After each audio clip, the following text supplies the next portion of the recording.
Elizabeth Grace Saunders, welcome to the show. Why, thank you. Delighted to be here. So you have a book out that's called Invest Your Time Like Money. Read that title, I'm like, wait a minute. Time is finite. I can understand money's fungible. It can grow exponentially, the power of compounding. How can you invest your time like money when you just have 24 hours a day? That's it. Well, the concept behind this is that what's so funny and so ironic about what you just said is that even though it's true that in many ways you can get more money and you can't get more time, people often think the opposite. They're super careful about what they spend money on. Like on a macro level, maybe a company might say, we can't pursue this initiative because we don't have the financial budget for it, but they won't stop to think about if they actually have the people hours for it. In the same way with our lives, so often we're quick to say, oh yeah, sure, I can do that for you, or I can volunteer for this thing, or I can take on that project without ever thinking about the fact that time is finite. So number one, people actually need to start thinking about time as the finite resource it is, even more than money.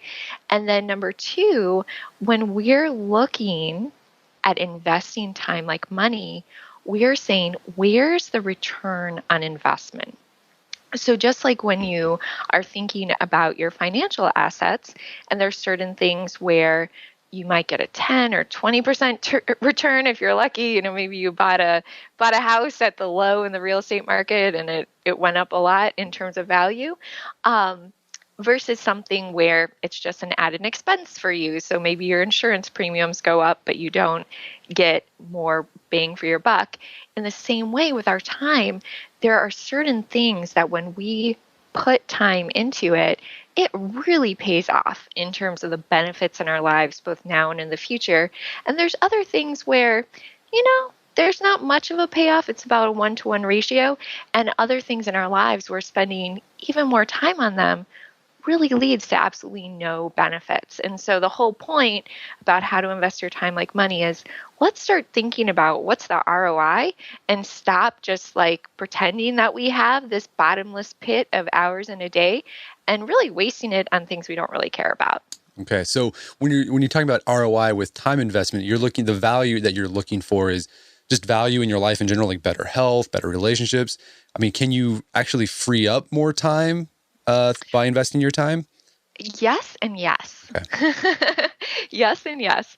So for the first point, in terms of your relationships health, for example, getting enough sleep is an awesome investment of your time. If you accept the fact of however many hours of sleep you need, which of course varies from person to person, you're going to have more energy, better health, better mood, probably be nicer to the people around you, which will improve your relationship. So yes, investing time in getting enough sleep or getting exercise will improve your quality of life at present. However, the second point you made is also true. So when we invest time in certain things, it pays off in the future in terms of saving us time that we can use elsewhere. Okay. So like, for example, finances. If we automate our bill pay, automate retirement savings, it's going to cost us a few hours up front. We're going to save ourselves hours and hours of time later. And hopefully also, if it's our retirement plan, have some pretty awesome increases in our finances. So, it's funny. This is my own personal experience, and you talk to other people, they feel the same way. We have all these technologies and services that can free up time, right? We no longer have to do laundry by hand. You have email that can just send messages lickety split. You can I've done really, business deals that would have taken weeks. You can do it in a few hours. Yep. Yet people still feel like they're time poor. They just don't have enough time in the day. My question is, I often ask myself, am I as busy as I think I am, or is there something going on the way I'm approaching time and managing my time that makes me feel busier than I really am? Great question. And this actually goes back to something I really emphasize in my first book, which is The 3 Secrets to Effective Time Investment. And the second secret is it's all about having realistic expectations. And how you feel about your time and about how busy you are and whether you're a success or failure is based on your expectations of what you thought would or wouldn't happen. So like you said, in the past, there's business deals where you would just not expect to hear back from someone for a day or a couple of days because something needed to go in postal mail and they had to wait for that to happen, and there wasn't even FedEx overnight. And so your expectation of how much you would get done or accomplish in a day or a week was much lower than it is now. And so you're going to feel time poor if your internal and external expectations of what you're going to get done within a certain amount of time exceed that 24 hours in a day minus self-care. So the real key to how you're going to feel about things is what are your expectations. And if you're feeling time poor, it's because you've overcommitted, and it's time to start making some choices about what you're going to expect of yourself personally, professionally, all different sorts of ways so you can get things into balance and actually enjoy the fact that, like you said, we've got all these amazing modern conveniences that we didn't have before that save us time. But we often just stuff it with more stuff and more expectations instead of actually savoring that. So we'll get back to overcommitment and how we can manage that. But I'm curious, are there types of time management approaches that encourage that sort of overcommitment and that actually lead to us being frustrated and failing? Is there a certain way that most people manage their time that results in that? Absolutely. Well, I mean, one of the reasons I really talk about time investment versus time management is I think most time management systems only focus on efficiency instead of effectiveness. And so what they really encourage you to do is they're like, well, Brett, if you're feeling overcommitted at work, that just means that you need to get, 2 seconds more efficient at every single email that you're emailing, or you need to manage Outlook better, or you need to do this, or you need to do that, instead of stepping back and saying, wait a second, maybe there's whole parts of what you're doing at work that aren't as significant, and you need to just stop doing them, put them aside, and allow yourself to have permission to focus on what really matters and to do it in a way that you have breathing room so that you're not worried about like every second being absolutely optimized. So we usually, the typical response is like Taylorism, right? Like be more efficient. Okay, gotcha. Exactly. It's be more efficient. And it's also forgetting the fact that you're human. You're not a machine. And if you want to enjoy life, you need to have some flex and some flow. And time management systems that fail to account for that really leave you feeling rather hollow, even if you're quite efficient in what you do. So let's talk. I love this idea of you're not managing your time, you're investing your time. And you have a formula. So what is the time management formula? Absolutely. So the formula is similar to what I was talking about before. And that is when you're seeing, okay, am I over and committed? Am I in time debt? You look at your external expectations. So that would be things that you've told other people you would do. And then you add to that your internal expectations. So that's commitments you've made to yourself. And that's one side of this time investment formula. On the other side, you've got the 24 hours in a day, which is obviously a fixed variable. And then you subtract the amount you need for self-care, which depends on the person, how much sleep, exercise, eating they need. And what happens is that you then have these numbers on either side of the equation. And if the amount of expectations you have exceeds 24 hours minus self-care, that's when you start getting stressed out because you're either failing to make commitments or you are contracting self-care to make everything fit. However, if your internal and external expectations are either equal to or less than 24 hours minus self-care, that's when you're feeling really awesome about what you're doing. And you are able to keep your commitments and not compromise what you're doing in terms of your self-care. Gotcha. So I love the analogy of thinking time is money. In a lot of ways, literally, time is money. One of the things that helps me manage my time is like, wow, If I could be earning X amount of dollars, or like this is costing me X amount of dollars because I'm doing this instead of that. But yeah, in personal finance books, oftentimes one of the first tips that they give to get a handle on your personal finances is tracking how much you spend. Is that something we should do with our time too? Like actually track how we use our time? Does that make us more aware and mindful of the time we have or how we're spending it? So absolutely, tracking your time can be extremely valuable. In terms of how detailed you want to get with that, it really depends on your personality type. So there are certain people that I work with who absolutely love to track their time, and it's essential. So they'll do things like maybe wear a Fitbit, and that will let them know how much they're sleeping each night, or they'll use a tool like Toggle or Time Doctor and get these cool reports about how much time they spent in different categories. There's other people where that can get a little bit overwhelming to them. So they're better with a few broader categories. So for example, maybe tracking how much time they're spending on productive work in general, and then their investment in a few key categories. So maybe for them, doing project work or making sales call is a key indicator of success. So they want to make sure to track that.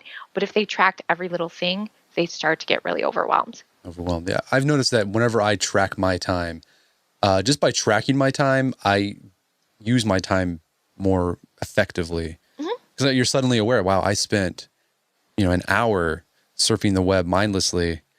I shouldn't do that. And then you try to do better the next time. Sort of a feedback system. Absolutely. Okay, so you track your time expenses or how you're spending it. And then usually in the personal finance world, the next thing is like you got to create a budget. Is there a similar time budget that we can create? Absolutely. And that goes back to our external and internal expectations. So what you can do is list out what those different things are. And in my book, I have a lot of different bullet points that can help jog your memory about what might be going on. But for many people, it will include things like work, commute, time with family, volunteer activities, any classes you're taking, all of that. And then you can connect those to the related time cost. And one of the things that people often neglect to consider are some of the softer parts of that. So let's say you decided, I really want to take a class to improve my skills in some area. So you think about the class time, but you don't think about the fact, oh, I'm going to have a commute on either end, or I'm going to have this homework that I need to do. And so you want to really, in your time budget, try to include all of those time costs. And after you've done that, then add up the numbers to see where you're at. And you can do this for your whole overall life, or you can even do this for part of your life. So if you're feeling really overwhelmed at work, you could list out, what are the projects I'm working on? What are the recurring events I just kind of have to do for maintenance activities in terms of meetings or answering emails? And that will give you a sense of whether the time cost of all you're expecting of yourself is aligned with the number of hours you want to spend, or if it's out of alignment. And once you have those numbers, you can start to make cuts. And this is what really frees you to feel like a success, because you're not constantly running at a deficit and feeling like a failure, and really setting yourself up where the amount of time that each item you want to do costs ends up being the amount of time you actually have to get things done. Okay, I want to come back to this, how we can cut things. But here's a question I have. So one thing that I have trouble with is planning for the future, or managing expectations for the future. Okay. So, for example, I'll commit to something, 3 months, right? Yep. And the event's isn't 3 months out. And when you schedule, like, oh yeah, not a problem, that'll be great. But then the thing finally comes up, and it's like, man, I don't have time for this. I've got other stuff that came up that has taken a priority. How do you get over it? Because I guess human beings, we're not very good at thinking about the future because it's so abstract, so fuzzy, and you don't think about these contingencies that are going to come up. How do you manage time expectations with this sort of psychological handicap that we have, where we don't think about all the other commitments that are going to come up after we commit to something? Right. Absolutely. So again, this comes back to kind of the finance point of view. So let's say a similar situation, but we were looking at finances. You said, okay, a year from now, I want to buy a house or I want to buy a car. Well, that'd be great for you to say, I want to buy a house or buy a car. But if you don't then set aside money each month to have that down payment or, to put down money for your car, you're not going to have it when the time comes. So the same thing is true. When something comes across your path and someone asks you for something, let's say it's 3 months out, what I do is I pull up my calendar, my Google Calendar, and I try to make a rough estimate of how long I think something will take. So let's say it's a presentation and I need to work on the PowerPoint, shoot it through some revisions with some other people and have time to practice. So then I'll look on my calendar and see if the time is actually available for that. And if I can't find the time on my calendar, then that's the number one trigger for me to say, okay, wait a second. Either I can't do this or I need to get something off of my calendar that I currently have on that's a lower priority. So that's one way to do it. However, for some of these things in terms of overall relative priorities, so maybe your calendar is open for you have time in the next 3 months, but this may not end up being the top priority. You want to be looking at a bigger life picture in terms of priorities-based decision making. So even for you and your work, what do I consider to be the high value investment activities that really move the business forward? And then what are some of the activities that may become lower on the stream of priorities? And if this thing that I'm getting asked to commit to 3 months out is one of the lower level priorities, I might just decide carte blanche to either not accept it or only accept it a certain number of times per year. Like maybe you do free speaking engagements 3 times a year and that's all. Once you've got that, you stop because you recognize that there are going to be higher level priorities that you will want to take precedence in terms of your overall time investment for your work calendar. Okay. I love that. That was useful for me personally. But then you said something also I'm curious about is estimating or figuring out how long a project is going to take, because that I think probably causes a lot of time investment frustrations, is that you think something's not going to take that long, right? And then you plan for it, but then it ends up taking even longer. So my question is, how do you acquire the skill of estimating as close as possible how long a project will actually take?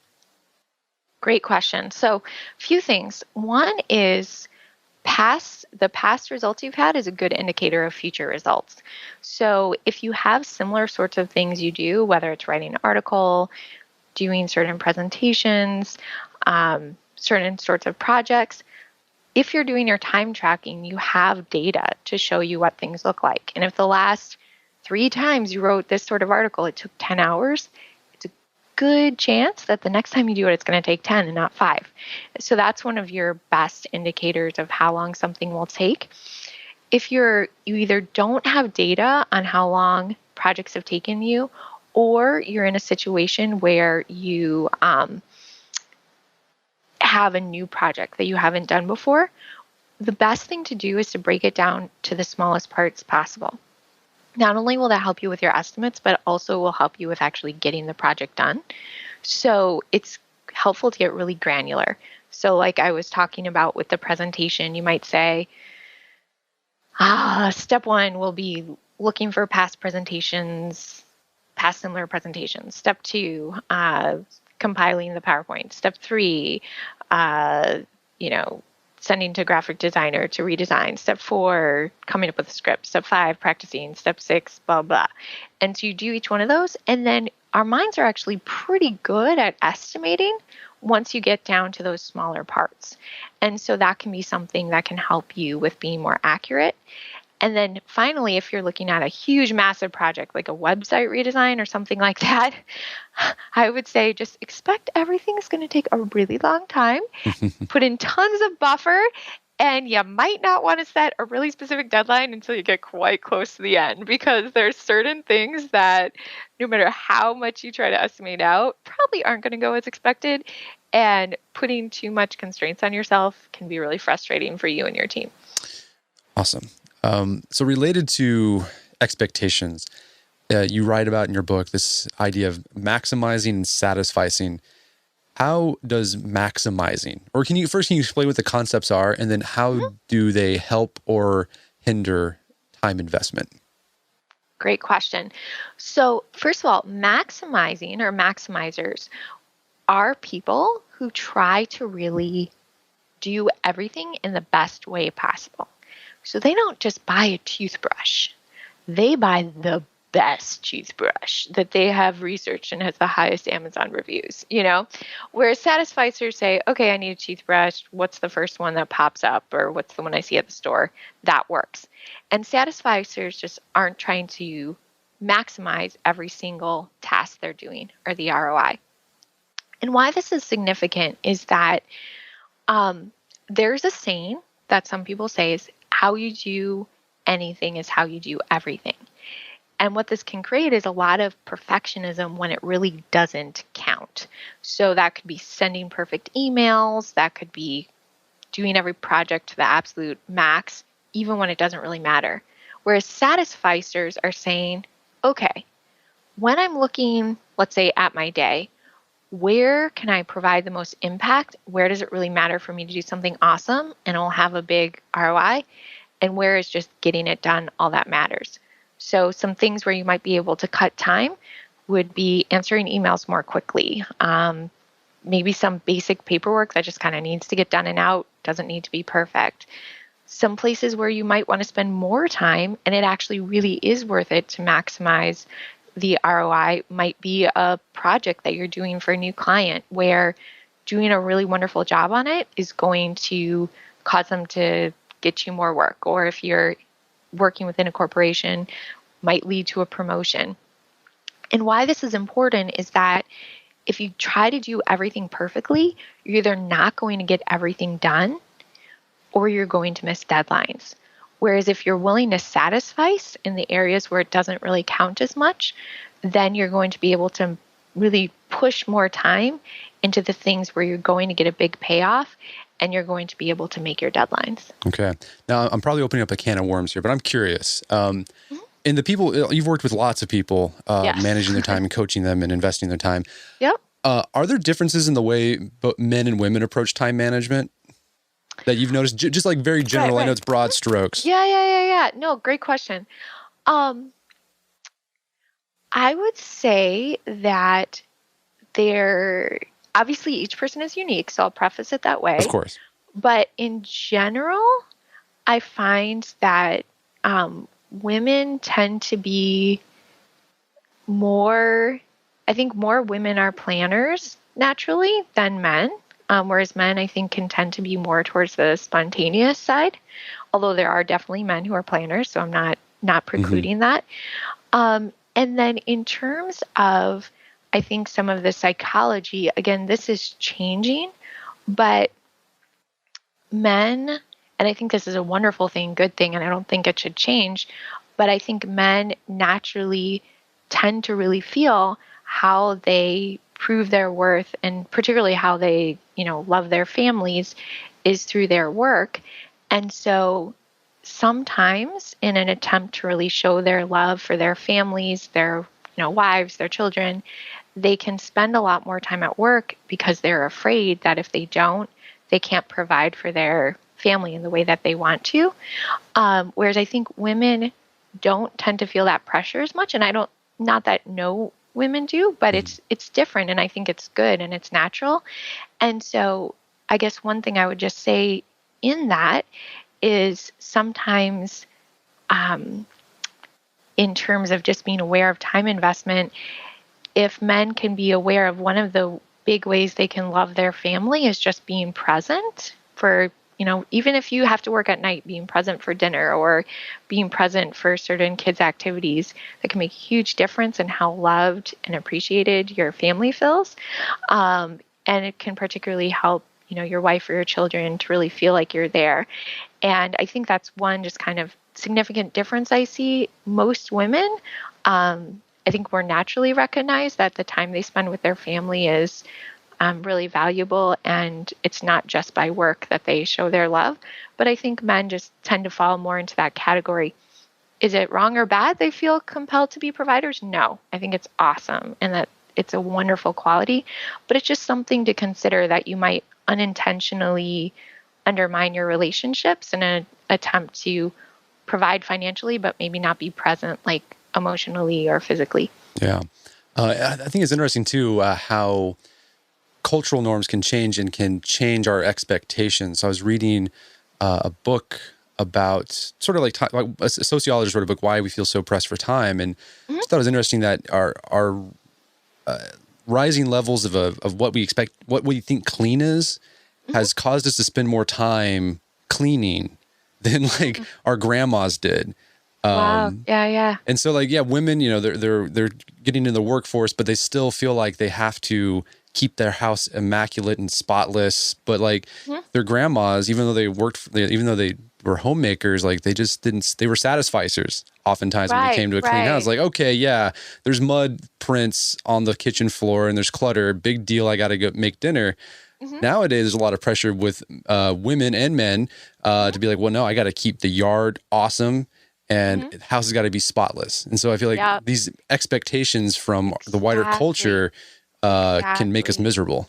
Oh, yeah. And homes are way bigger than they used to be. I mean, it used to be natural to have like a, maybe 2-3 bedroom home for a family of 4, like that was just normal. Well, now it's like everyone has to have their own bedroom, and we've got a family room and a living room and a this and a that and a yard that's huge. And you're right. I think there's a lot of differences in terms of cultural norms. And to their credit, I really see, like in my coaching clients and then just in men in general, an enormous care and desire to be present and to be involved and to help with things around the house and help with children and be active and participate. And so I actually think that's a good thing and it's a healthy thing, but I also know that creates a lot more pressure on men than before, because when in our culture and society, when most women were at home and it was just expected that they do the cleaning, the shopping, the cooking, whatever.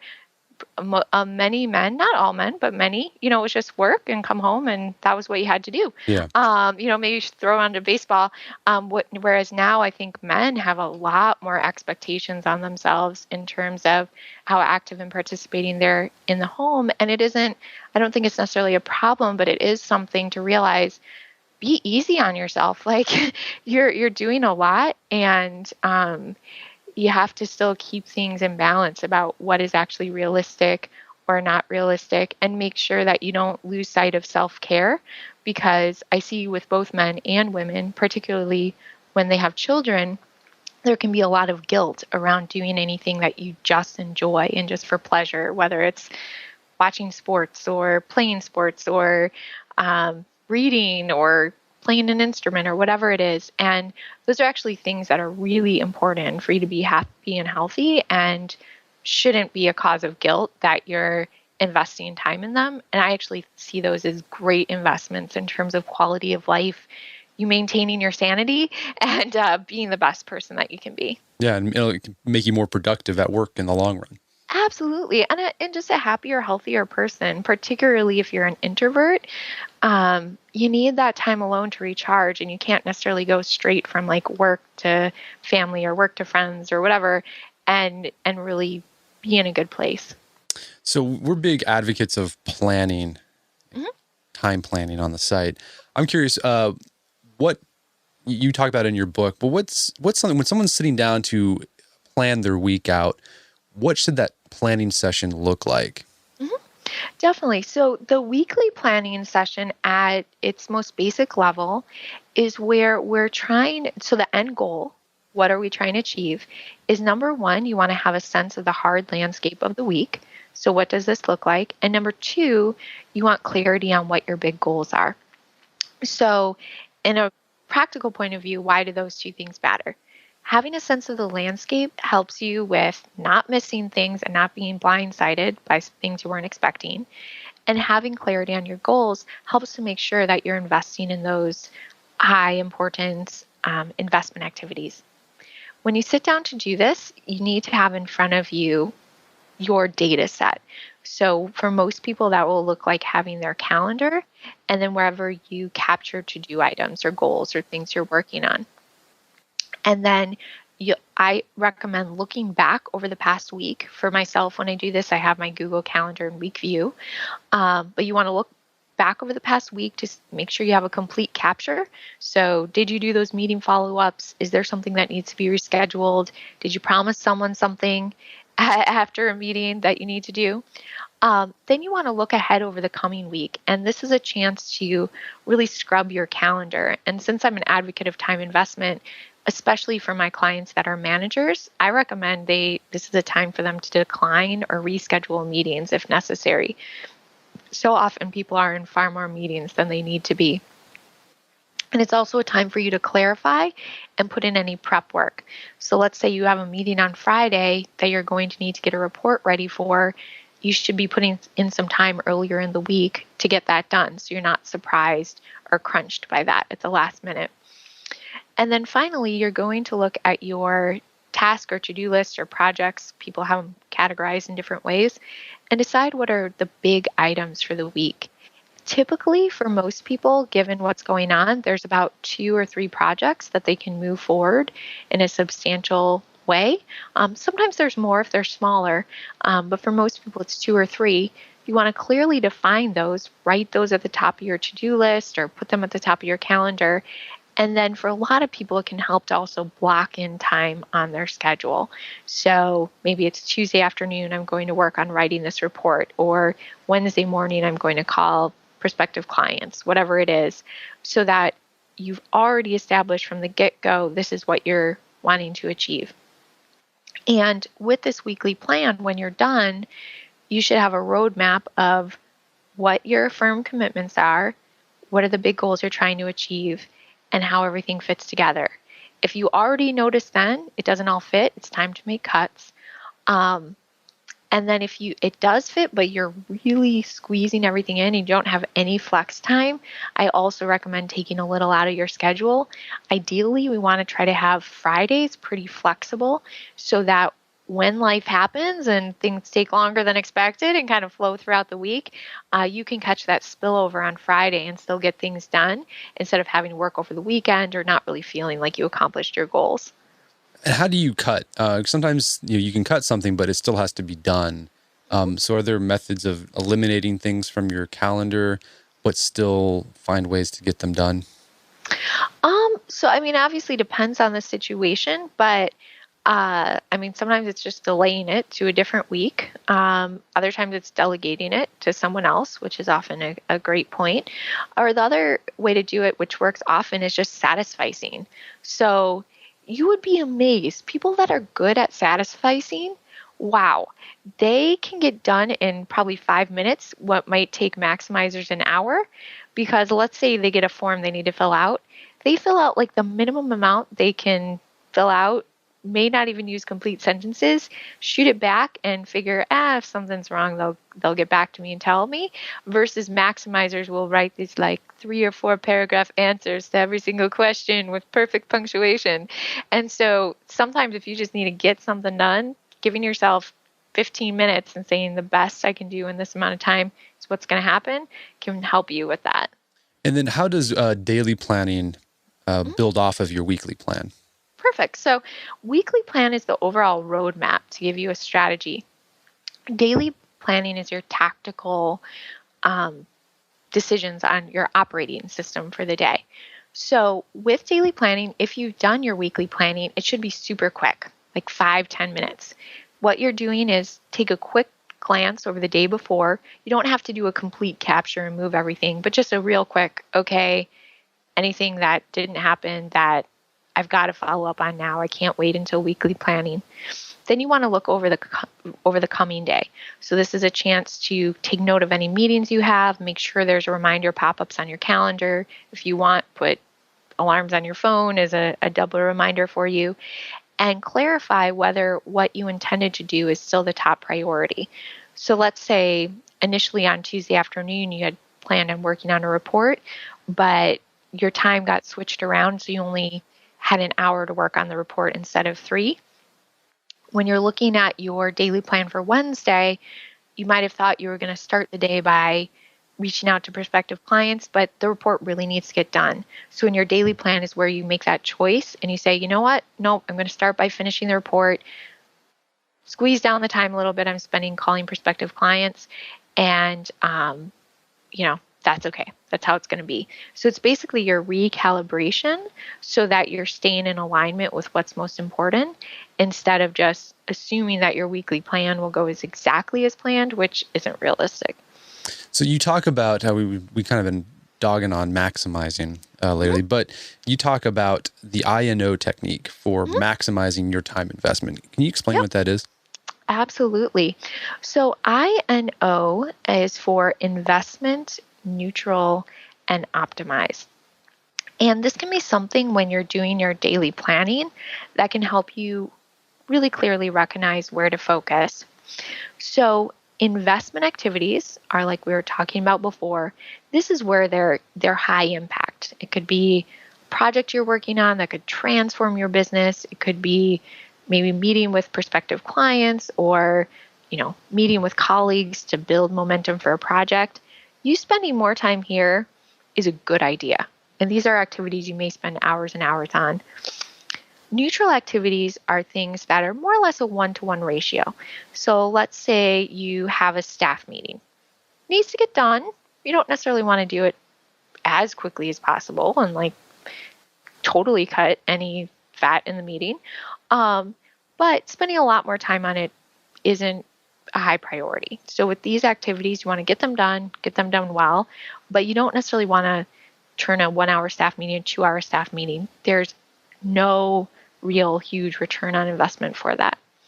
And then finally, the O stands for optimize. And these are activities where it costs you when they take more time. So filling out response reports, answering critical emails, anything where any more time you spend on it is just keeping you from spending time on your neutral or investment activities is something where you want to automate, delegate, delay, or do as quickly as possible so you don't get consumed in them.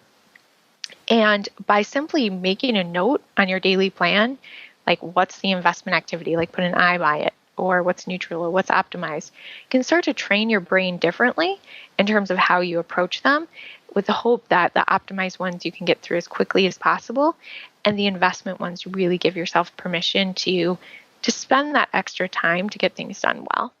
This is awesome. Well, Elizabeth, this has been a jam-packed podcast, but where can people learn more about your work and your book? Absolutely. So my website, I'll say it and then I'll spell it because I know it can be a little confusing, is realife.com. So that is REALLIFE and then another E.com. And that's the name of my business. And there you can find out more about the coaching I offer, training, and then also about my books. And I've got a whole ton of resources on effective time investment and how to really feel more accomplished and more peaceful and confident at the same time. Awesome. Well, Elizabeth Grace Saunders, thank you so much for your time. It's been a pleasure.